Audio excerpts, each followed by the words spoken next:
Welcome to Fishing for Bees, September 8th. It's like 62 degrees. It was windier, but it's not too bad.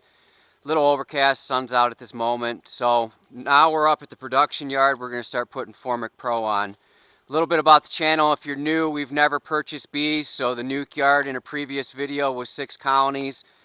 We didn't purchase them, we never split them. We got 6 colonies here, and we got another colony up in White Cloud on a pollination contract. So we've never purchased bees, we've never split a colony, and we've had so many bees going in the spring, we've actually given 10 frame colonies away. So if any of that interests you, please like and subscribe. We're going to make this quick.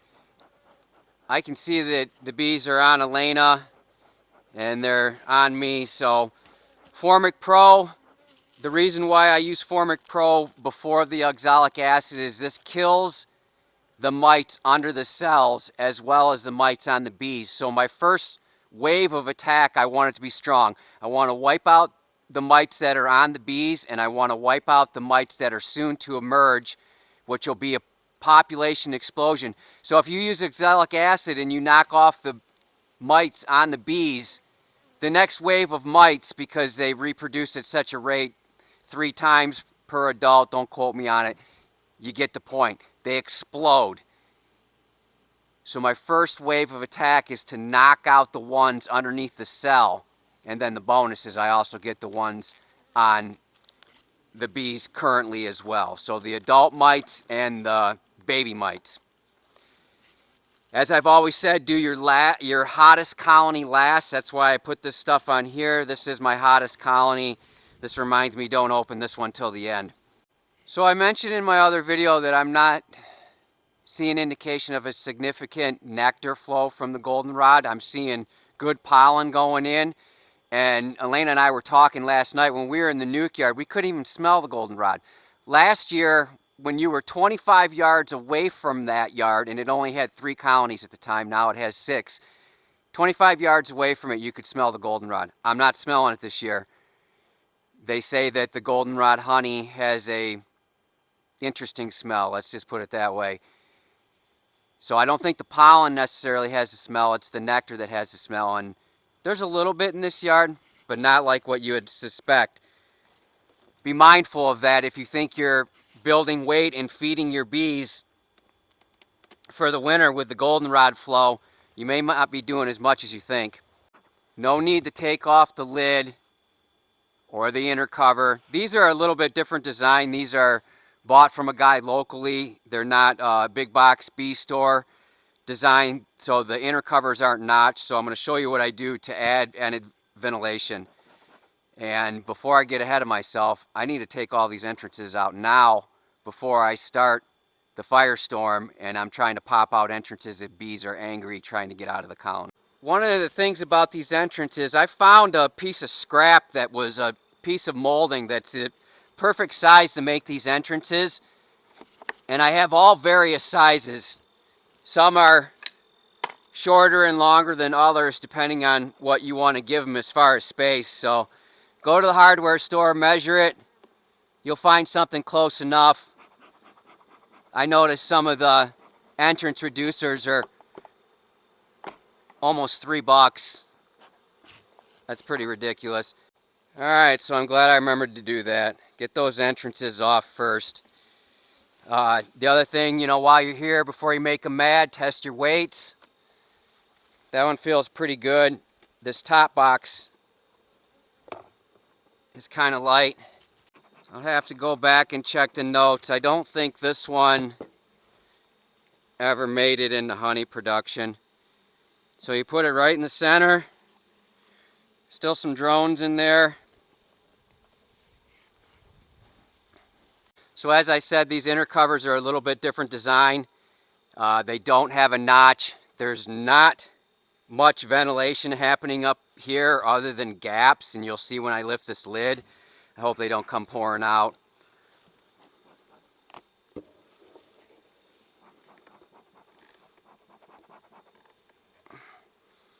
So what we're going to do is put a washer on the back side here to elevate this lid a little bit to get some ventilation, right? We're going to flow fresh air through the entrance, out this hole, and out the back with this slight elevation. Hopefully that's enough.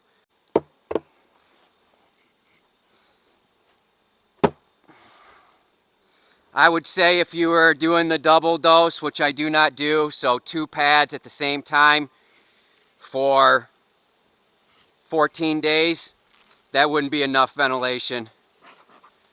It's really, really super strong.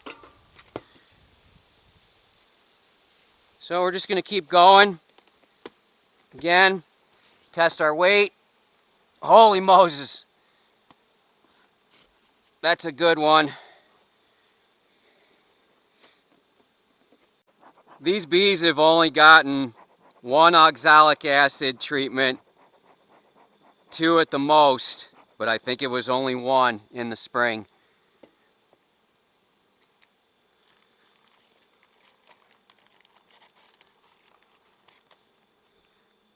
I'm going to put our patty on, get this closed up. You can see this box is pulling apart on the bottom. It didn't have good screw placement, but this thing has been here. This one, well, we had some problems, but they've overwintered in this box with it falling apart like this successfully. And then I do use painter's tape, so don't get too hung up on your equipment. You can see they're the same treatment, you know, probably treated close to the same time, and some boxes just pull apart. They just get some warp in them. One thing we can't forget to do is get some vent on this lid. Because there isn't a space, I have to be careful not to have any bees, is the goal. To have any bees up here, because I will crush them. So, I've been happy with this equipment. I didn't know any better in the beginning and didn't worry about having a vent notch. And even since our first year, we've overwintered bees successfully. So maybe that has more to do with the genetics of the bees we're catching, though. Check your weights. About the same as the one on the end, not as good as the one in the middle there that we just did, but still good. Much better than the nuke yard.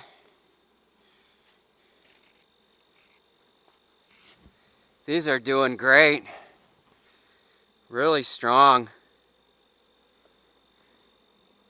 I'm taking a look, you know, as I said, I haven't treated these all year, so there's viruses that come with mites, and the potential for these to be having heavy mite loads, and they are above what I want because I've seen mites on bees. And if I'm looking at a frame and there's 100 bees on it and I see 2 mites, as far as I'm concerned, that's 2%. And 1% I need to be treating. So everybody in the yard gets treated. If one is over the mite threshold, they all get treated. Ventilation. I used to be able to buy a washer for less than it would be to put a quarter on here, but now with the prices, probably makes sense to put actual money there instead of trying to buy a washer. You put 50 cents there and still be close.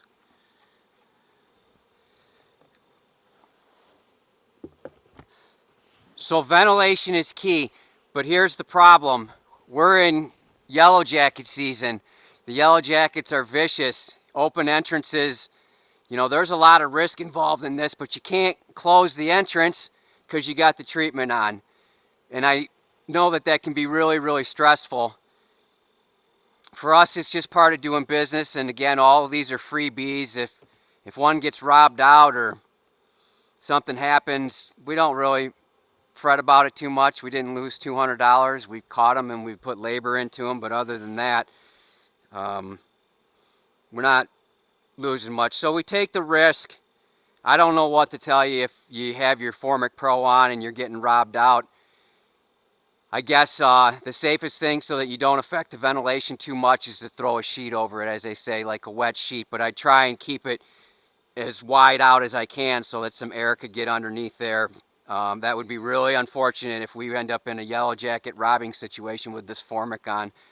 We would just deal with it and let it ride out and hope that they can survive. Nice one. Really nice.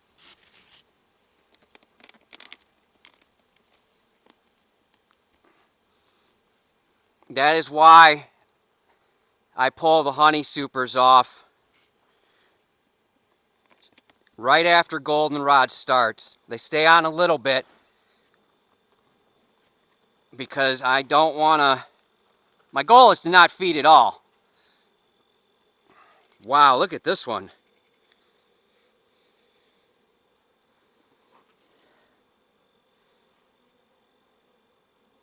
And it's got great weight.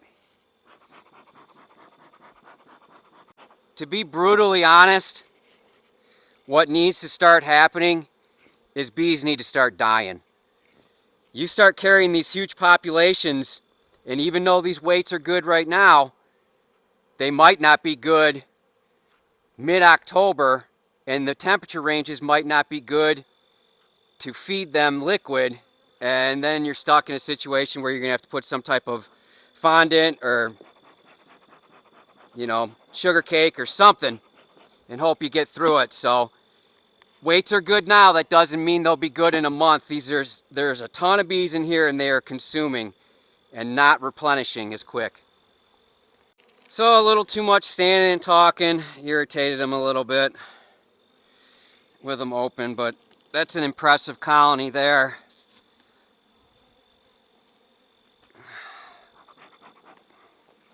When I slide these forward, I don't want to crush a bunch of bees.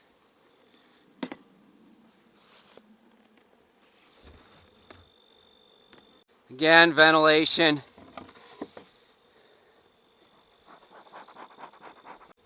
If I feel that it needs more, I just add another washer.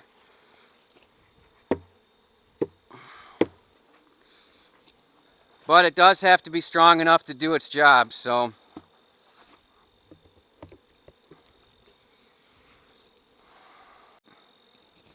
That might be our lightest one so far. So again, consistent. I'm happy with the population. I'm happy with the weights.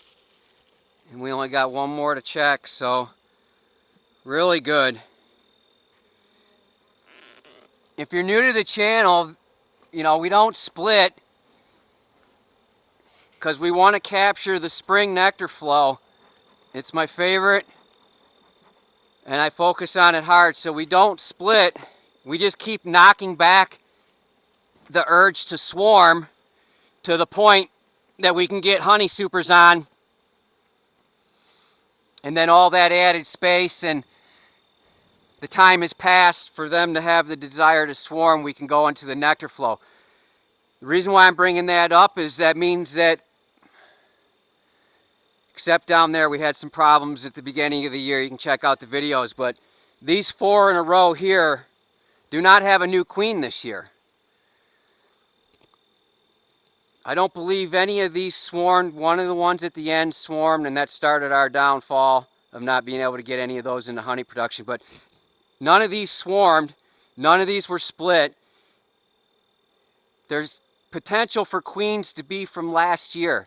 One of the great things about bees, though, is supersedure. Supersedure is not the same as swarming.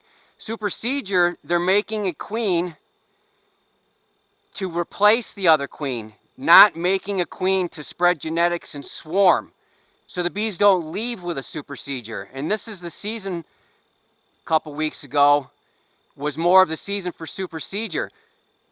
So I don't know if these queens, if these colonies have requeened. This one right here, the one I'm about to get into, and then we're leaving because they're nasty. This was our first catch ever in a designated trap. So we caught in the tree behind me with a hive body, but when we hung traps, this is the first one we ever hung in a 5-frame, I have the videos on it, trap. This thing has, as far as we know, never swarmed. We know we've never split it. And it's going into its 4th winter. And we've never requeened it. They've superseded though, because I've seen the temperament change. When I first got them, they were horrible. Now they're ornery, right? So the genetics is starting to swing a little bit. They're still holding on to some of that nastiness. But it's going in our favor. Here's the bonus. This is by far our best honey producing colony right here. This thing is unbelievable. And again, it was our first ever catch. Successfully overwintered for 4, going into 5, I don't know. It's been a long time. And we've never had to do anything with it. But back to my point, it's had to have superseded. The original queen could not have lived this long. As far as I understand, maybe 3 years tops. But with everything in the environment and the pesticides and herbicides and problems, I don't think we're getting 3 years out of our queens. So pretty awesome. Always had a strong population, had a super strong population. Could be the lightest one. So now I'm smelling the goldenrod. I don't know if it's this one specifically, but it stinks. So good population of bees.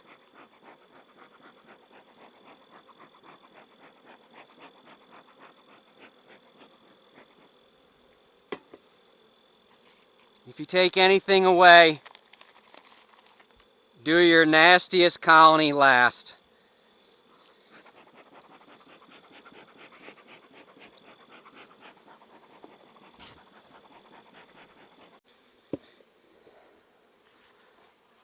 I'm not inspecting.